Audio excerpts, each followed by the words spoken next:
Don't let YouTube decide what information you get. That's your choice. YouTube is deleting our videos and cuts you off from a source of honest reporting. Make sure you don't lose access to NTD's news content, and take a quick moment to subscribe to our newsletter so no matter what happens here, you'll keep your access to a trustworthy news source. President Biden got his COVID-19 booster shot on camera at the White House. He says he's doing it publicly to show that it's safe. NTD's Allison Lee has more on the boosters. Hello, everybody. How you doing? The FDA granted emergency use authorization last week to Pfizer's booster shot for 3 groups of people: those aged 65 and up, adults with high-risk health conditions, and adults who live or work in high-risk environments. President Biden says he's moving forward with vaccine mandates wherever he can. On Wednesday, I'll be traveling to Chicago to talk about why it's so important that more businesses are instituting their own vaccine requirements. To get the booster, people have to wait at least 6 months after their second Pfizer dose. And a reporter asked Biden what percentage of the population needs to get vaccinated for life to go back to normal. I think we get the vast majority, like is going on in some industries and some schools, 97, 98%. I think we're awful close. But I'm not the scientist. I think, but one thing for certain, a quarter of the country can't go unvaccinated, and us not continue to have a problem. The CEOs of both Pfizer and Moderna say they believe life could go back to normal by next year, and Pfizer's CEO is predicting annual booster shots. Here's what he told ABC's This Week on Sunday. It is that because the virus is spread all over the world, that we will continue seeing new variants that are coming out, and also we will have vaccines that they will last at least a year. And I think the most likely scenario is annual revaccination. So far, the CDC recommends only the Pfizer booster, but they are expected to also recommend booster shots from Moderna and J&J in the coming weeks. Allison Lee, NTD News. The man who tried to assassinate President Ronald Reagan in 1981 will be free from all restrictions and oversight next year. A judge in Washington, D.C. granted him unconditional release. Here are the details. U.S. District Court Judge Paul Friedman said Monday he would release John Hinckley Jr. from all court supervision next June. That's the man who shot and wounded President Ronald Reagan and 3 others in 1981. The judge will formally memorialize his decision later this week.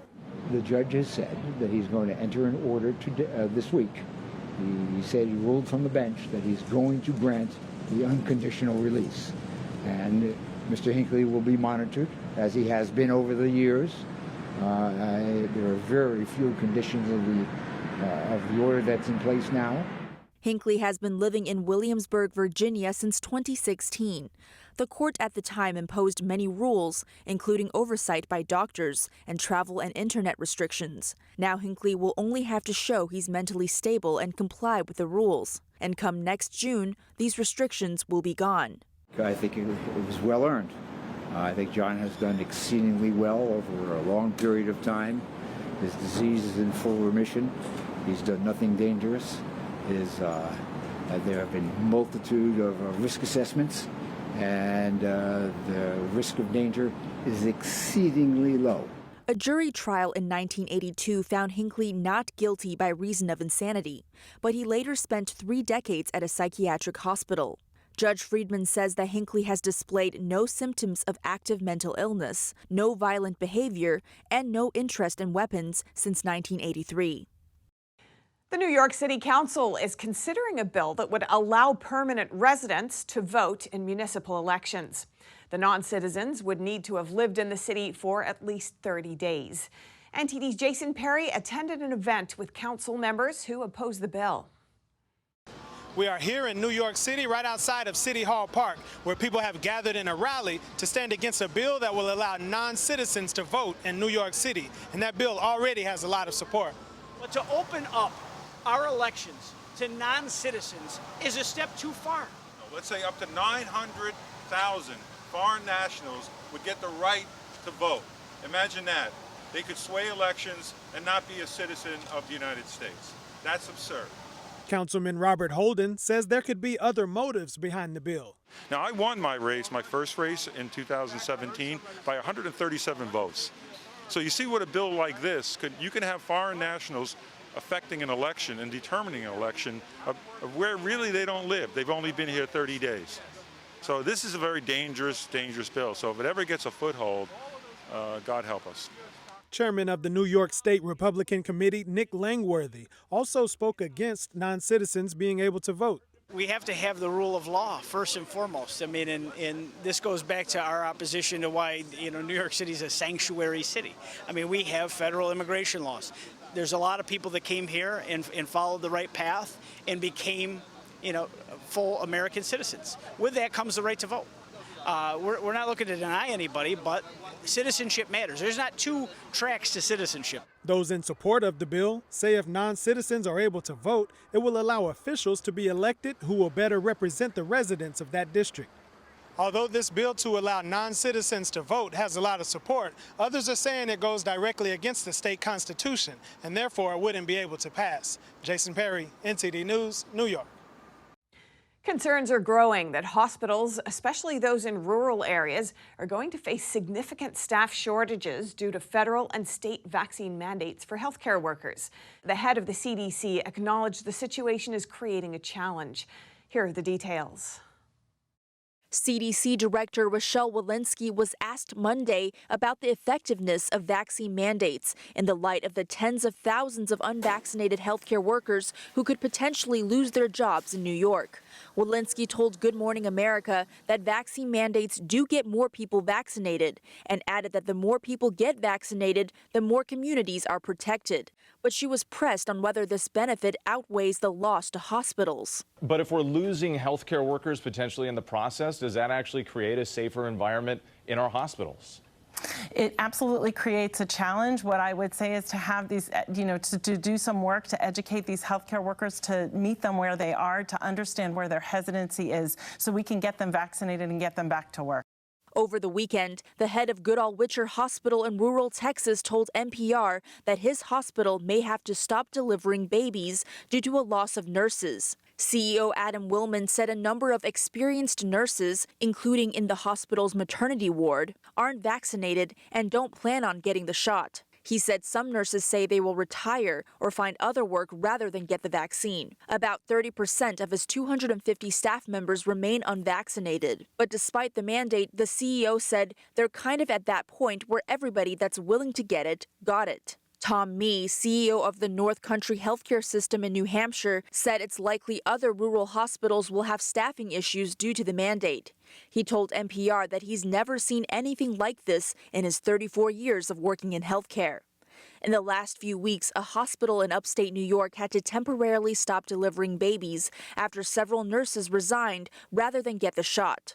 And more dramatically, the head of a medical center in rural Texas warned that his entire facility would likely shut down due to the loss of unvaccinated staff. The head of the National Rural Health Association is urging the Biden administration to come up with a plan to help rural hospitals, such as drawing workers from the Federal Emergency Management Agency, U.S. Public Health Service, or the National Guard.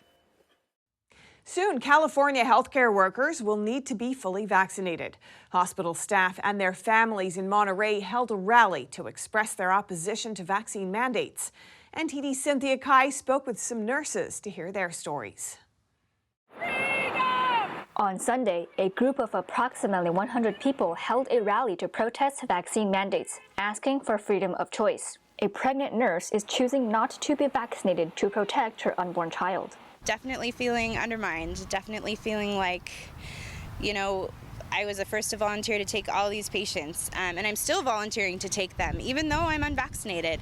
I have no problem. I signed up to be a nurse. I signed up to take care of people. Another nurse said she contracted COVID during work at the hospital. She explained the hospital failed to provide her with N95 masks while she cared for a COVID patient on New Year's Eve. I still have trouble breathing. I've complied with everything that Chomp has asked of me. I wear an N95 for 8 hours. A hospital technician described how he received one dose of the vaccine but experienced cardiac complications. His physician advised against a second dose. The right to be able to listen to one's physician. You know, that's what we entrust with physicians. We build that relationship with physician-patient, and you trust them to make the right decision for you. That's what they went to school for. That's what they're trained for. He filed for a medical exemption, which is still under review. Some staff have requested religious exemptions, citing their faith. I've also put in for a religious exemption because I sincerely believe that this is wrong to be forced to do this, and that the state mandate allows me to wear a mask and get tested twice a week like I am now. Some staff mentioned the state order, which allows exempt employees to continue working. It's so sad that we're having to test, but the vaccinated isn't having to test, and they're having mild symptoms and they're still coming to work. So the only accommodation we're being given is 6 months of unpaid leave with no protection over our job. Nurses expressed concern for future staffing capabilities. By forcing us to go through with this mandate and choosing our livelihoods or getting the shot, that they're actually forcing the quality nurses out of nursing. This Friday is the deadline for California healthcare workers to be fully vaccinated, per the California Department of Public Health's August 5th order. Staff with exemptions would be required to test weekly and wear N95 masks to continue working in healthcare facilities. However, Montage Health, based in Monterey, has a stricter policy. In an email to NTD, Montage only grants remote staff exemptions, while in-person staff are granted a 6-month leave of absence. Montage Health CEO Stephen Packer believes a 100% vaccination rate is necessary to protect patients. Approximately 60 to 70 hospital employees are now filing a lawsuit against Montage Health over its vaccine mandate policies. Cynthia Kai, NTD News, California. And now to Houston, where audiences cannot get enough of classical Chinese dance performances by Shen, the company adding another show to their original 6. Culture enthusiasts Barbara and Winston Elliott left the show in awe. Here's what they have to say. The Brown Theater in Houston's Wortham Center waited for months for the return of Shen, and 6 shows wasn't enough to satisfy the eager audience. I thought they were spectacular. First of all, the athleticism is just really, I know how hard it is to do some of the things that they did. So I'm in awe of just the technical brilliance, but they express an inner beauty as well, an inner light, the inner masculinity, when the men are there, and the femininity in the women, but also an indomitability. It's quite pleasing to the eye and pleasing to the ear, and which is pleasing to the soul. Shen Yun's mission is to revive traditional Chinese culture, including spirituality and faith. The Chinese communist regime sees it as a threat. I wish there were a lot more like them in every culture that exists on the face of the earth. And I really particularly enjoyed the direct anti-communist poke. That kind of brutal violence, that kind of terrorizing people, that kind of forcement. I know that. I know it in my bones from the years that I spent basically with them and learning about them. So that part of the show really resonates with me too, in a unique way. The fact that this company exists to do that performance and to bring in people who both know the culture and people who have never been introduced to the culture, that's very important, and they're not going to find it anywhere else. So. The Elliots said the show feeds their soul. Very inspirational and hopeful, which is not a word we use very much today. There seems to be a shortage of hope. So today, in this performance, there was much hope, and that is great.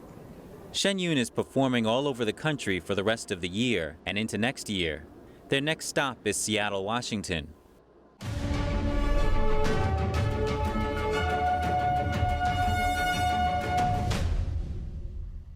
Thanks for watching us on YouTube. Don't forget to catch all of our programs on TV.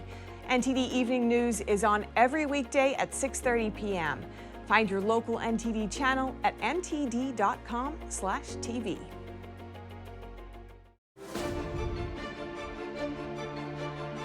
Everything that's reported on television isn't always true. it should be. NTD, the power of truth.